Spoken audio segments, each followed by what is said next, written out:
갈라디아서 3장까지 읽었습니다. 오늘도 새벽을 깨우신 여러분들과 온라인으로 깨우신 섬김의 가족들에게 하나님의 크신 은혜와 평강이 함께 하시기를 원합니다. 사도 바울이 갈라디아 교회에 보낸 편지가 갈라디아서입니다. 로마서보다 좀 더 적극적으로 믿음으로 의롭다함을 받는 것을 강조하는 책이기도 합니다. 율법으로는 우리가 의롭다함을 받을 수 없다. 오직 믿음으로 주 예수 그리스도를 믿음으로만 구원을 받음을 계속해서 강조하고 있습니다. 율법은 다만 하나님께로 가는 몽학선생, 초등교사, 깨우쳐주는 중매쟁이가 될 뿐이다. 그럼 구약시대에는 어떻게 했냐? 구약시대에도 오실 예수 그리스도를 믿음으로 바라보면서 구원을 받았다. 대표적인 것이 아브라함인데 창세기 15장 6절에 아브라함이 여호와를 믿으니 여호와께서 이를 그의 의로 여기시고, 이것을 비유해서 말씀하시면서 증언하고 있습니다. 1장 갑니다. 사람들에게서 난 것도 아니요 사람으로 말미암은 것도 아니요 오직 예수 그리스도와 그를 죽은 자 가운데서 살리신 하나님이 하나님 아버지로 말미암아 사도된 바울은, 어디서든지 사도의 직분이 내가 가진 것이, 내가 만든 것이 아니라 하나님께서 주셨다. 주님이 나에게 맡겨주신 귀한 직분을 가지고 너희들에게 말한다. 그런 거예요. 사도는 아포스톨로스라고 하는 보내심을 받은 자가 사도입니다. 하나님께로부터 보내심을 받은 자. 함께 있는 모든 형제와 더불어 갈라디아 여러 교회들에게 3절 같이 읽어요. 우리 하나님 아버지와 주 예수 그리스도로부터 은혜와 평강이 있기를 원하노라. 아멘. 바울이 꼭 바울 서신에서 편지 앞부분에 인사를 합니다. 은혜와 평강. 은혜로 살아야 되고 마음에 평강이 있어야 된다. 하나님의 샬롬이 있어야 된다는 거예요. 근심 걱정은 다 물러가고 오직 주 예수 그리스도의 은혜와 평강만이 있기를 원한다. 그러한 인사를 하고 그 다음에 본론으로 들어가서 말씀을 전하고 있습니다. 4절입니다. 그리스도께서 하나님 곧 우리 아버지의 뜻을 따라 이 악한 세대에서 우리를 건지시려고 우리 죄를 대속하기 위하여 자기 몸을 주셨으니 그 예수 그리스도의 고난 죽으심 영광이 그에게 세세토록 있을지어다. 아멘. 그리스도의 은혜로 너희를 부르신 이를 이같이 속히 떠나 다른 복음을 따르는 것을 내가 이상하게 여기노라. 예수 그리스도만 따르는 것이 아니라 다른 복음을 따른다. 이게 이단들을 따르는 거예요. 초대교회의 가장 큰 이단이 영지주의입니다. 예수 그리스도의 하나님 되심, 신성은 인정하고 사람 되심은 부정하는 그노시스주의, 영지주의가 아주 큰 이단이었습니다. 예수님은 하나님이시자 사람이십니다. 사람으로 오셨지만 하나님이십니다. 이것을 예수 그리스도의 사람 되심, 하나님 되심, 신성과 인성을 겸비하신 것을 말하고 있습니다. 누구든지 예수 그리스도의 신성을 부인하거나 인성을 부인하면 온전한 그리스도인이 아닙니다. 잘못된 신앙입니다. 이단입니다. 초대교회의 이런 이단이 너무 그냥 활개를 치고 그러던 때였습니다. 그래서 다른 복음은 없나니, 7절 보세요. 다른 복음은 없나니, 또 다른 이로서는 구원을 얻을 수 없나니, 사도행전 4장 12절에는 그렇게 말씀하죠. 다른 복음은 없나니 다만 어떤 사람들이 너희를 교란하여 그리스도의 복음을 변하게 하려 함이라. 이단은 다 잘못된 게 아니라 끝에 가서 잘못한 거예요. 끝단짜거든요. 그래서 제대로 가는 것 같다가 끝은 잘못되는 거예요. 자, 보혜사 성령이 누구냐 하고 쫙 설명하다가 마지막에는 다 이만희가 보혜사 성령이다. 이게 신천지거든요. 처음에는 아주 비유로 말을 잘하고 가르쳐주고 재미있게 하고 은혜롭게 하고 그러는데 그 속에 끝에 들어가면 달라진단 말입니다. 이게 2단이에요. 바로 8절 그러나 우리나 혹은 하늘로부터 온 천사라도 우리가 너희에게 전한 복음 외에 다른 복음을 전하면 저주를 받을지. 다른 복음을 전하면 예수 그리스도만 전해야지. 예수 그리스도가 길이요 진리요 생명인데 그것만 전해야지 다른 복음을 전하면 안 된다. 이만희가 보혜사 성령이고 안상홍 증인이 안상홍이가 하나님이고 장길자가 하나님 어머니면은 그게 잘못된 거란 말이에요. 하나님의 교회라고 써붙인 데는 가시면 안 돼요. 거기는 창시자 안상홍이가 하나님 아버지야. 그리고 안상홍이 죽고 그 안에 장길자가 하나님 어머니. 거기는 하나님 아버지도 있고 하나님 어머니도 있어. 이게 하나님의 교회입니다. 거긴 가시면 안 돼.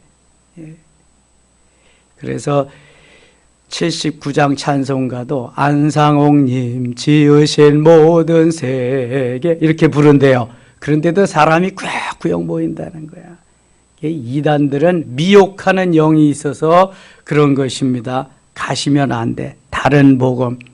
요한 2서 1장 10절 11절에 이 교훈을 갖지 아니하고 들어오는 자에게는 그 인사도 하지 말고 집에 들이지도 말라. 만일 그에게 인사하는 자는 그의 사역에 동참하는 것이라 이렇게 말합니다. 이단들을 드리는 것은 물론이거니와 인사도 하지 말라는 거예요. 이단하고는 아예 접촉을 금하고 있습니다. 여기도 다른 복음을 전하면 저주를 받을지어다. 사도 바울이 저주받는 이러한 내용 잘 안 하거든요. 근데 이단과 같이 하는 자들, 다른 복음을 전하는 자들은 저주를 받을지어다 이렇게 말합니다. 9절입니다. 우리가 전에 말하였거니와 내가 지금 다시 말하노니 만일 누구든지 너희가 받는 것 외에 다른 복음을 전하면 저주를 받을지어다. 2절을 계속해서 그렇게 말하고 있습니다. 10절 같이 읽어요.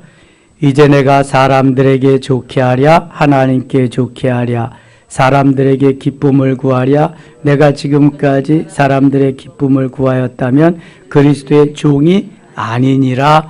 아멘. 여기에서 사도 바울이 오직 믿음으로 오직 주 예수 그리스도만을 바라보면서 달려가는 일사각오를 하고 달려가는 모습을 보게 됩니다. 이미 사도행전 13장 11절에서 내가 죽을 것도 각오하였노라 하면서 달려가는 바울의 모습을 보게 되죠. 바울은 초점을 하나님께 맞추고 있습니다. 바울은 모든 영광을 하나님께 돌려야 된다고 하는 믿음을 가지고 있습니다. 사람들이 뭐라고 그리든 사람들이 어떻게 나를 대하든 상관이 없습니다. 오늘도 주 안에서 그리스도 예수 안에서 주님은 나를 어떻게 보시는가? 주님은 나를 어떻게 평가하시는가? 나는 오직 주님에게만 초점을 맞추고 있다. 그래서 일을 하는데도 주님만 바라보지 사람을 보지 않겠다. 내가 오늘도 사람을 좋게 하랴 하나님에게 좋게 하랴 사람의 비유를 마치랴 하나님의 비유를 마치랴. 내가 만일 사람들에게 기쁨을 구하였다면 사람들을 통해서 기쁨을 얻고 사람들을 좋게 함으로써 내 마음이 평안하고 좋고 그렇다면 나는 그리스도의 종이 아니니라 아주 선포하고 있습니다. 나는 사람들을 복음화시키고 그리스도에게라도 인도하고 예수 잘 믿고 복 받기를 원하지만 그들의 비유를 맞추면서까지 그들을 좋게 어떻게 하면서까지는 안 하겠다. 단지 하나님보다 더 사랑하면서 하나님보다 더 먼저 그들에게 배려하고 이러는 건 안 하겠다. 하나님이 먼저, 언제까지나 주님이 먼저지 사람이 먼저일 수 없다. 이런 아주 중요한 원칙을 세워놓고 있습니다. 우리가 일을 하는데 나를 드러내고 내가 앞장서서 내가 한다고 하는 마음이 있으면 이건 우선 사람을 좋게 하는 것입니다. 거기에 하나님이 존재하고 예수 그리스도가 먼저 그리스도의 영광을 위해서 한다고 하는 그 중심이 바로 서고 그분 때문에 그분이 시키는 일을 내가 수종들어서 한다. 그러면은 바른 신앙, 바른 삶이 되는 것입니다. 언제든지 내가 지금 어떤 걸 지향하고 있느냐, 무엇을 따라가고 있느냐, 어디에다가 초점을 맞추고 있느냐는 것입니다. 만일 제가 사람들 비유 맞추고 그 다음에 그 사람들을 위로하고 격려하고 이 시대의 환경에 따라서 그렇게 해야 된다고 생각했다면 우리도 문 닫고 예배 못 드렸을 겁니다. 그러나 저는 그러한 도전을 다 뿌리쳤습니다. 목사님 다 예배 안 드리는데 우리도 온라인으로 드리면 안 돼요? 안 되지. 주일은 주의 날이고 주의 전은 예배 드리는 건데 우리가 예배를 드려야지. 그러면 이렇게 심한데 식사는 안 하면 안 돼요? 안 되지. 식사 못하면은 오후 프로그램도 못하니까. 그러면 당신은 가서 사 먹고 우리는 여기 교회에서 먹을 거라고. 뭐 이렇게 하면서 계속 온 것이 여기까지 온 것입니다. 근데 저는 그 제 힘으로 했다고 생각지 않아요. 오직 하나님의 은혜로 하나님의 하시게 하심에 따라서 어디에다가 초점을 두고 내가 지금 예수를 믿는 것이 누구의 은혜냐, 내가 예배를 드리는 것이 누구를 위함이냐, 사람을 위함이 아니잖아요. 주의 것으로서 하나님의 영광을 위해서 제사는 하나님께 드리는 것이고 예배는 하나님께 하는 것인데 사람 눈치 보면서 사람에게 하듯 그렇게 하면 안 된단 말이죠. 저는 영락교회 김은성 목사님 그래서 존경합니다. 제가 만나뵌 일도 없어요. 그저 그 신문 지상에 나는 거 보고 또 그분의 목회 행적 쭉 나온 것을 보고 그렇게 한 건데요. 그분은 그 어려운 코로나 시절에 이렇게 했다고 간증하고 있어요. 관리들이 시청에서 구청에서 나와도 당당하게 저는 교회에 나와 예배드리려고 나오는 사람을 돌려보낼 수 없습니다. 나오는 사람은 예배를 드립니다. 그러나 또 나오지 못하는 분들을 위해서는 온라인으로도 드릴 수 있도록 이것을 그렇게 허락하고 허용하고 목회하고 있습니다. 그래서 영락교회는 주일날 오시는 분들은 다 그대로 예배 드리고 또 못 오시는 분들은 온라인으로 하고 그랬다고 해요. 여러분 거기에 관리들이 없습니까?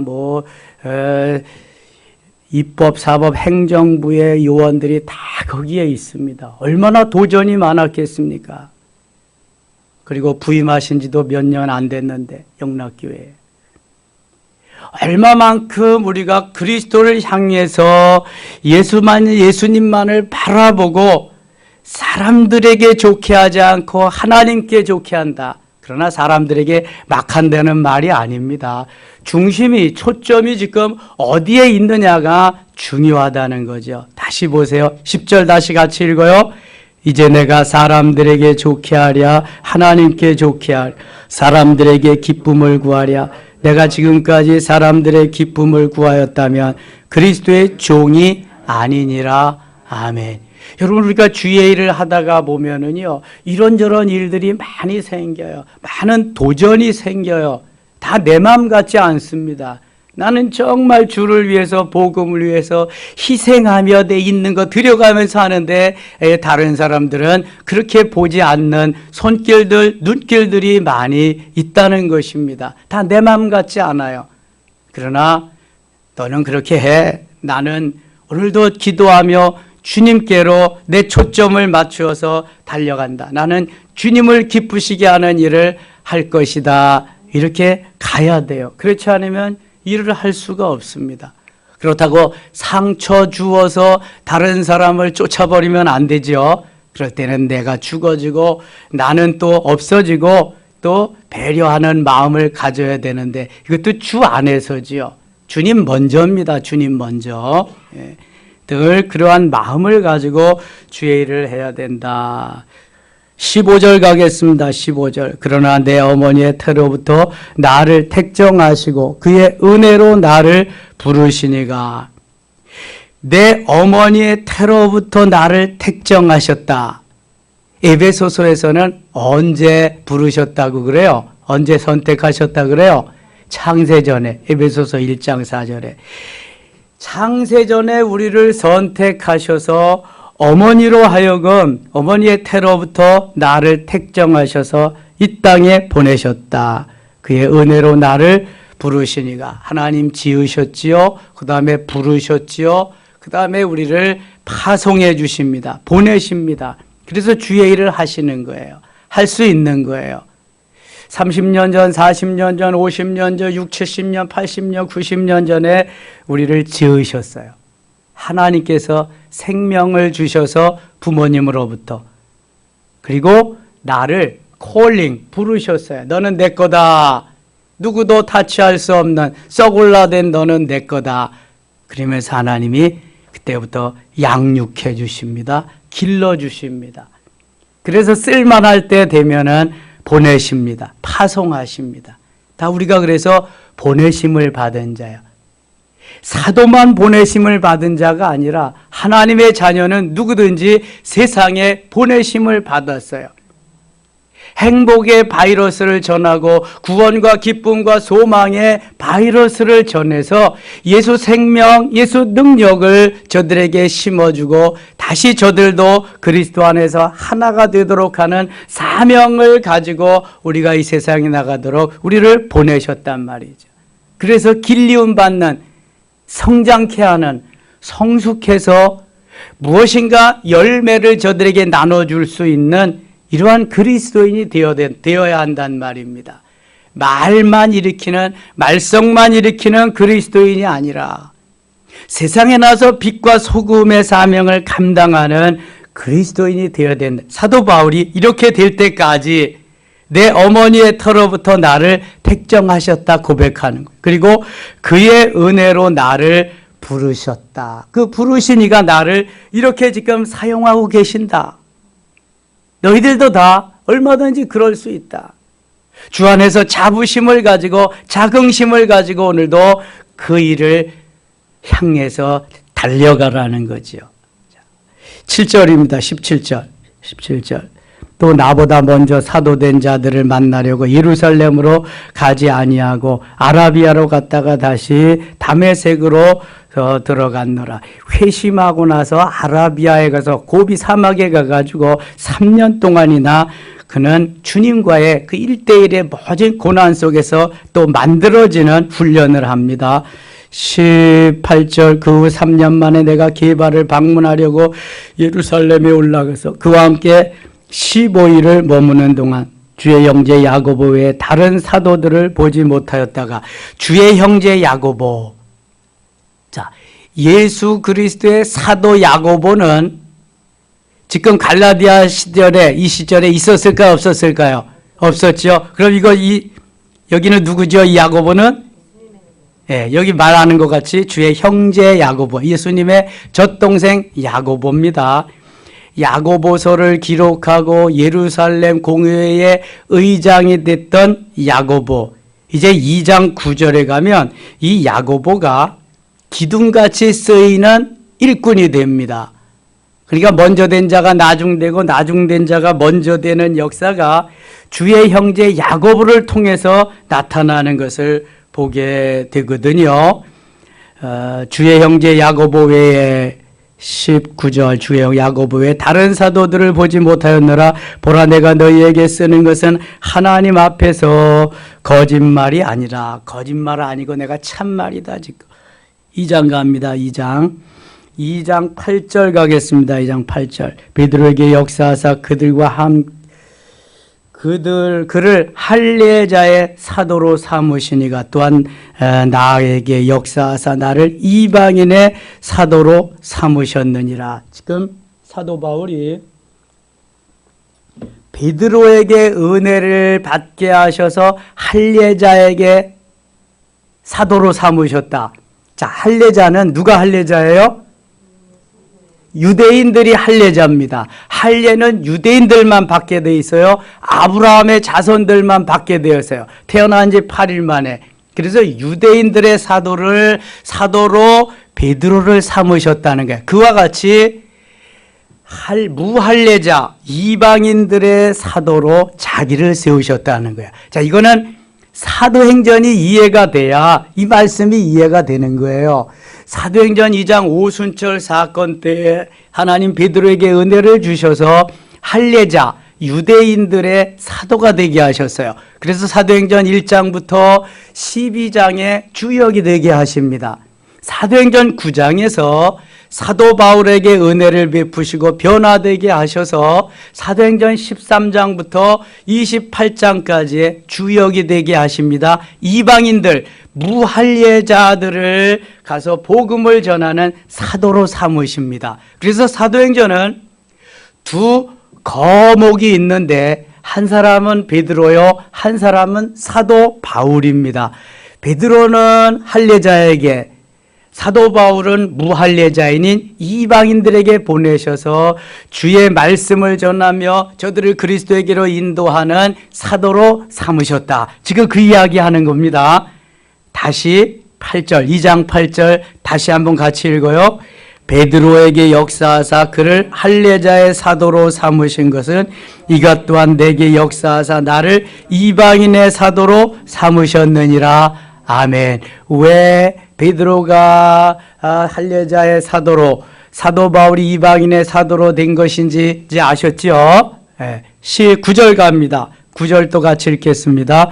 또 기둥같이 여기는 야고보와 게바와 요한도 내게 주신 은혜를 알므로 나와 바나바에게 친교의 악수를 하였으니 우리는 이방인에게로 그들은 할례자에게로 가게 하려 함이라. 아멘. 기둥같이 여기는 야고보와 게바와 요한도, 이 기둥같이 여긴다고 하는 것은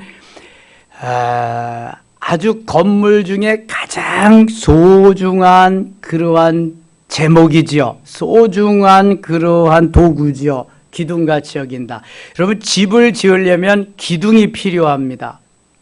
제일 먼저 이거 시골집이 좀 이해가 돼야 이해가 쉽습니다. 시골집들을 그 전에 짓는 거 보면 맨 먼저 터를 닦습니다. 터를 닦는데 지금같이 뭐 기계로 와서 닦는 것이 아니라 큰 맷돌을 가지고 사람들이 수십여 명, 뭐 20, 30여 명이 큰 밧줄로 맷돌을 동여맨 것을 가지고 한꺼번에 그것을 듭니다. 얼마나 많은 힘이 필요하겠어요. 들었다 놨다 들었다 놨다 노래를 하면서 터를 다집니다. 다 다진 다음에는 설계도에 의해서 주춧돌을 놓습니다. 주춧돌을 알란가 몰라. 주춧돌을 뭐 하기 위해서 놓는다? 야, 아는 사람이. 주춧돌을 뭐 하기 위해서 놓는다? 오케이. 기둥을 세우기 위해서 놓는 거예요. 주춧돌을 설계해서 쫙 놓는데 주춧돌 위에 기둥을 세웁니다. 기둥. 그럼 기둥이 꽤 여러 개가 되겠죠. 집이 얼마나 크냐에 따라서도 달라지는 거예요. 저 그 궁궐 같은 데 가보면 기둥이 엄청나잖아요. 그 밑에 보세요. 주춧돌이 있으면 주춧돌이 있고 그 기둥과 기둥 사이에 중방을 이렇게 합니다. 중방이라는 기둥과 기둥을 이어주는 거예요. 넘어가지 않게. 못을 박아서 하는 게 아니라 다 깎아가지고 이렇게 끼워 맞춰서 이게 한옥을 건축하는 겁니다.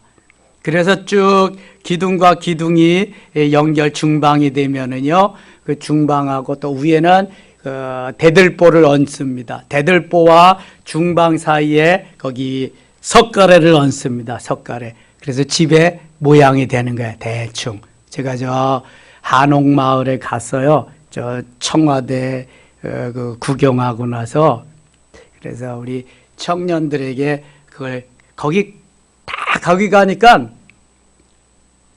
가니까 이렇게 다 석가래도 보이고 기둥도 다 보여. 설명하기 너무 좋잖아. 그래서 그거 가지고 설명을 해줬네요.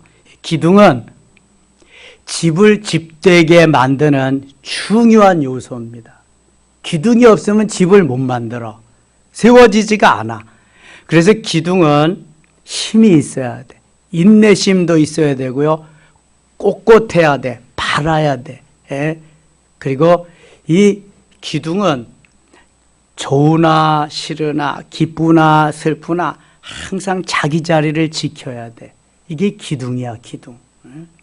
그래서 예수 그리스도의 일을 맡아서 초창기에는 베드로, 요한, 야고보 사도가 기둥 역할을 했지만 야고보 사도가 사도행전 12장에서 사도 중에 제일 먼저 순교한 다음에 그 다음에 그 자리를 메운 사람이 예수님의 형제, 젖동생 야고보예요. 똑같은 야고보야. 사도 야고보, 여기는 예수님의 동생 야고보. 그런데 기둥같이 여기는 일꾼이 되었다. 여러분, 먼저 믿은 사람은 게바와 요한과 같이, 베드로와 요한과 같이 기둥이 되시고요. 나중 믿은 사람은 늦었다고 후회하지 말고 예수님의 동생 야고보와 같이 다시 기둥이 되실 수 있기를 바랍니다. 그럼 얼마나 열심히 했겠어요. 먼저 믿어온 사람이 계속 수십 년 믿어온 사람이 있는데 나중에 합류해서 하려면 얼마나 많이 노력하고 얼마나 많이 인내하고 얼마나 많이 애썼겠냐고요. 늦게 믿은 사람은 그만큼 훨씬 더 엄청나게 더 열심히 해야 돼. 열심히. 야고보를 봐서 얼마나 열심히 했으면 예루살렘 공회의 의장이 됐을까. 지금 말하면 총회장이야. 그리고 기둥같이 여기는 일꾼으로 세웠을까. 낙심할 거 없어요. 좌절할 것도 없고요.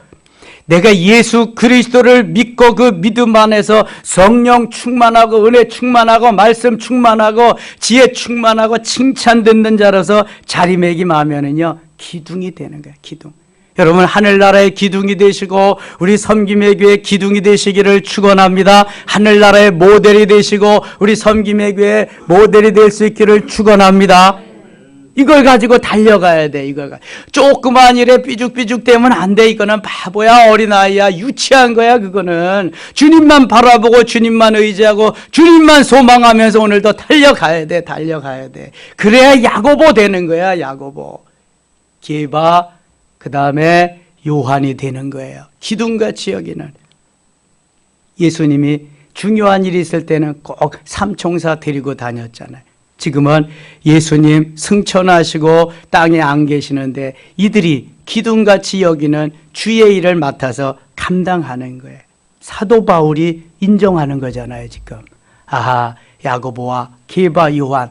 다시 보세요. 9절. 또 기둥같이 여기는 야고보와 게바와, 게바는 누구라 그랬어요?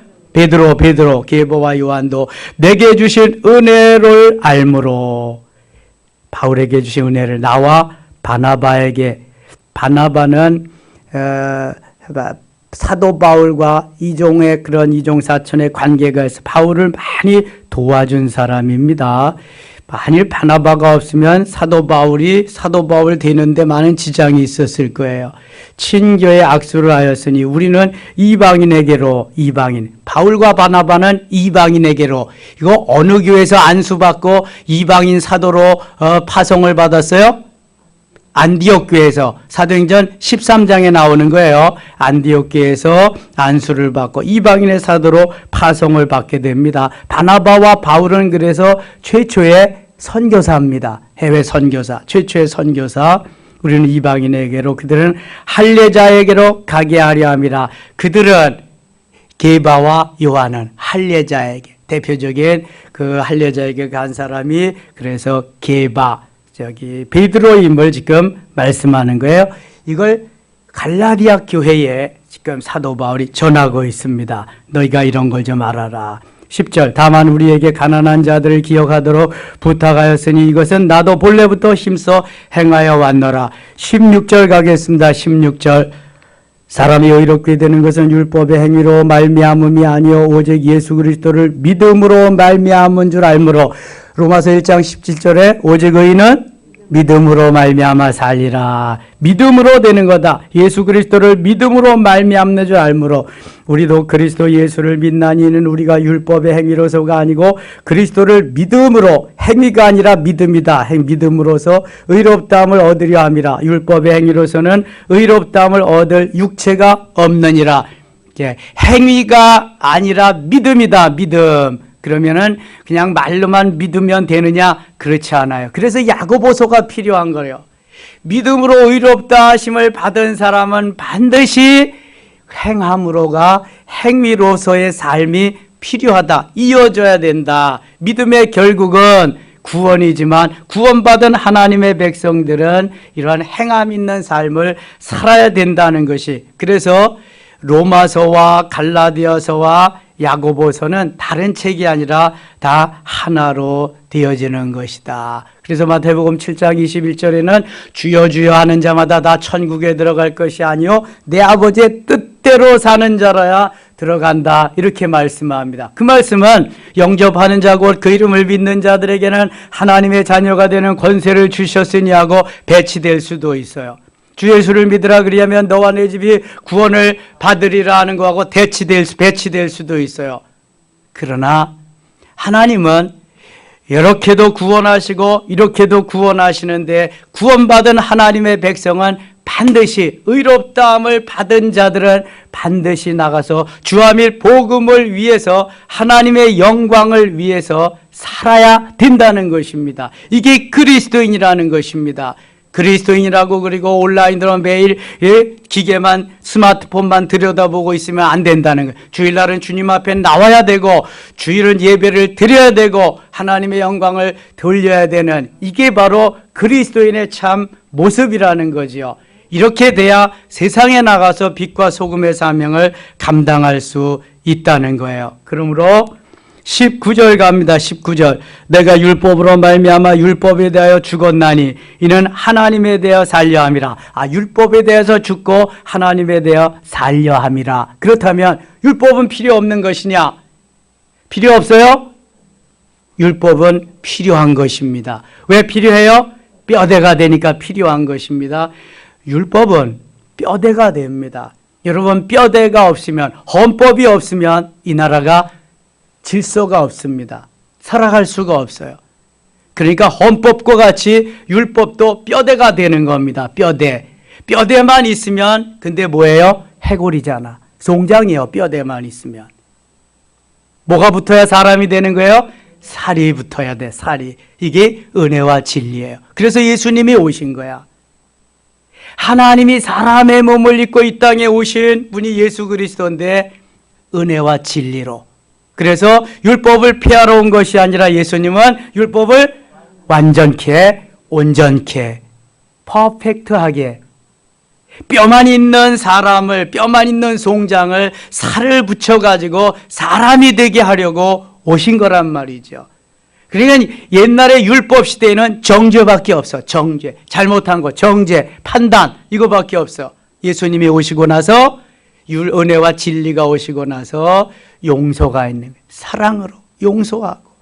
그래서 세 계명도 내가 너희를 사랑한 것 같이 너희도 서로 사랑하라. 10계명이면 1계명, 4기 1계명부터 4계명이 하나님 사랑이에요. 5계명부터 10계명까지 이웃 사랑이요. 사랑이라 사랑. 그것이 예수 그리스도가 오심으로 완성이 됨을 말씀하는 거예요. 사도 바울이 그래서 가장 그가 영성에 기본적으로 고백하는 신앙 고백이 갈라디아서 2장 20절입니다. 갈라디아서 2장 20절이 너무 중요한 요절입니다. 기본적인 영성의 기본 요절이에요. 이거는 밥을 굶어서라도 암송해야 돼. 자, 갈라디아서 2장 20절 시작. 내가 그리스도와 함께 십자가에 못 박혔나니 그런즉 이제는 내가 산 것이 아니요 오직 내 안에 그리스도께서 사신 것이라. 이제 내가 육체 가운데 사는 것은 나를 사랑하사 나를 위하여 자기 자신을 버리신 하나님의 아들을 믿는 믿음 안에서 사는 것이라. 아멘. 할렐루야. 엄청 깁니다. 엄청 길어. 자꾸 헷갈립니다. 그래도 자꾸 해야 돼. 자꾸 하면은 암송하게 될 줄 믿습니다. 이거 한마디로 나는 죽고 누가 사시는 거예요? 주님이 사시는 거예요. 나는 죽고 주님이 사신다. 나는 죽고 주님이 사신다. 시작. 나는 죽고 주님이 사신다. 이거 골백번 해야 돼, 좌우지간. 나는 죽고 주님이 사신다. 근데도 내가 죽어져요? 죽어진다, 안 죽어진다? 안 죽어져. 되게 질기거든요.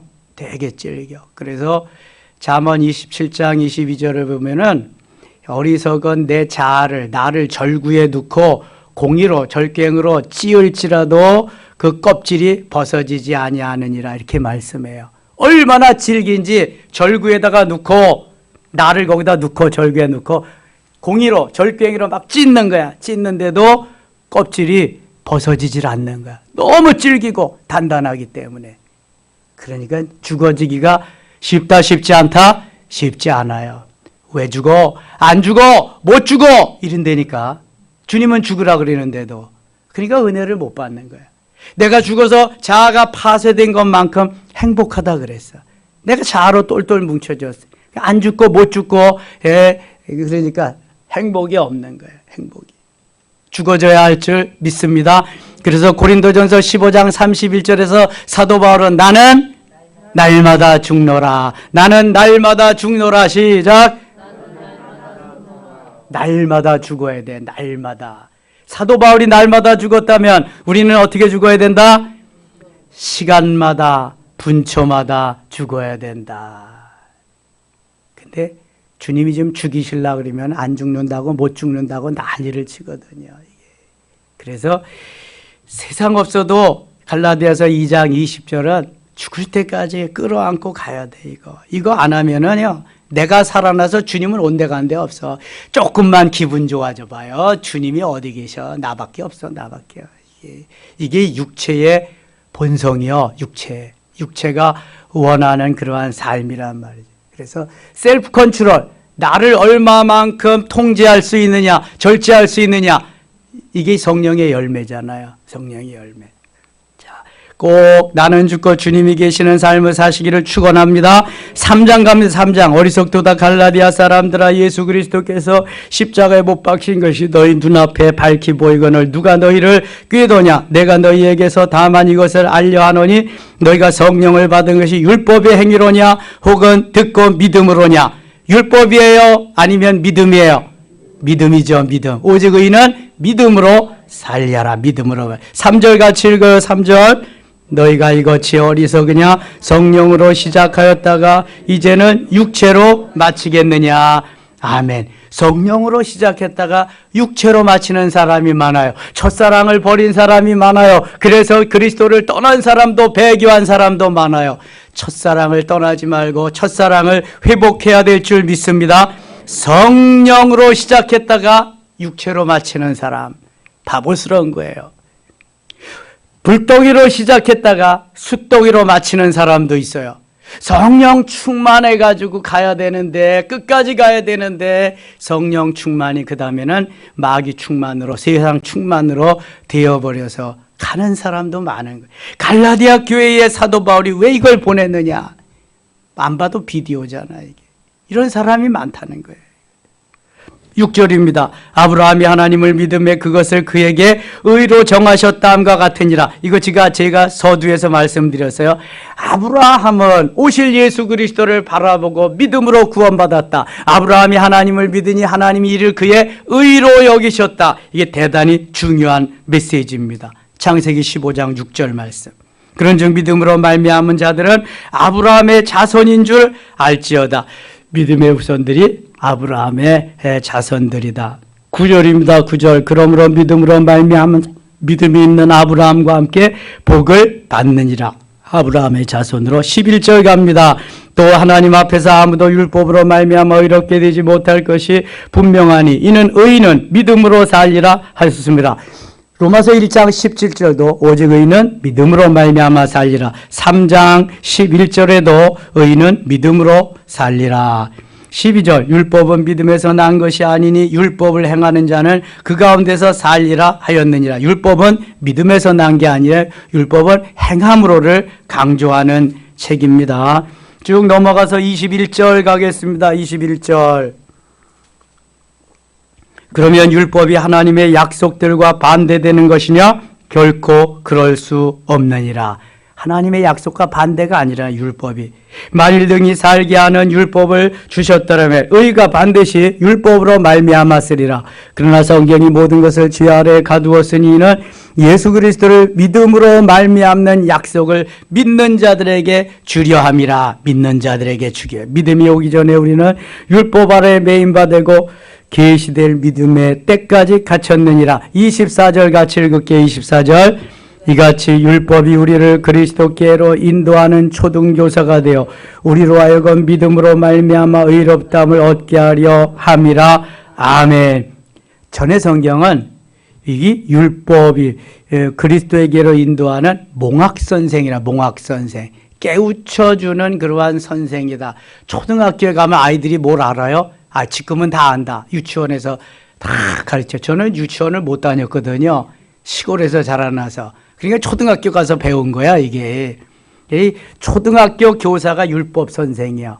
그러니까, 좀 더 쉽게 중매장이 같은 역할을 하는 거지. 율법과 하나님의 은혜를 잘 이렇게 연결시켜주는. 그래서 율법이 우리를 그리스도께로 인도하는 초등교사가 되어 율법이 있어야 바로 뼈대가 있어야 사람 모습이 되는 것 같이 율법이 있어야 이게 가능함을 말씀. 율법은 그래서 꼭 필요한 거다. 초등교사가 되어 우리로 하여금 믿음으로 말미암아 의롭다함을 얻게 하려 함이라. 믿음으로 의롭다함을 얻게 하는데 필요한 게 율법이다. 율법. 만일 그런 게 없었다면은 너희들이 그것이 또 있지 아니하리라. 율법이 꼭 필요한 거다. 그러나 우리가 믿음으로 말미암아 사는 거고 믿음으로 말미암아 구원받는 거다. 율법으로 구원받는 게 아니다. 행위로 구원받는 게 아니다. 그걸 지금 강조하는 거예요. 25절. 믿음이 오늘로는 우리가 초등교사 아래에 있지 아니하도다. 이제 뭐 중학교 가는데 초등교사가 필요해요? 중등교사가 필요하죠. 고등학교 가면 고등교사가 필요하고 대학교 가면은 대학교 교수님이 필요한 거지 초등교사가 필요한 게 아니란 말이죠. 그러니까 이걸 깨우쳐 주는 거예요. 율법은 우리를 하나님께로 가게 하기 위한 초등교사, 몽학선생 역할을 하는 거예요. 중매쟁이 역할을 하는 거예요. 만나게 해주는, 남녀가 만나서 교제하게 해줄 수 있는. Understand? 예. 이해가 안 가시면 다음 해가 안 옵니다. 그래서 이해가 가야 됩니다. 이해가. 자, 27절. 누구든지 그리스도 합하기 위하여 세례를 받은 자는 그리스도로 옷 입었느니라. 29절 읽고 마칠게요. 29절입니다. 너희가 그리스도의 것이면 곧 아브라함의 자손이요 약속대로 유업을 이을 자니라. 아멘. 자, 그리스도의 것이면 아브라함의 자손이요. 그게 율법을 폐하는 게 아니에요. 아브라함이 율법으로 쭉 구약시대에 살았는데 그리스도의 것이면 아브라함의 자손이다. 약속대로 유업을 이을 자다 하면서 하나님께서 우리를 선택하시고 이 땅에 부르시고 믿음으로 의롭다 하게 인정해 주신 거. 그래서 율법은 뼈대와 같고 은혜와 진리는 살과 같다. 믿음은 살과 같다. 그래서 은혜로 믿음으로 오늘도 살아야 된다. 오늘도 은혜로 믿음으로 승리 하루 되시기를 축원합니다. 기도합니다. 하나님 아버지 고맙습니다.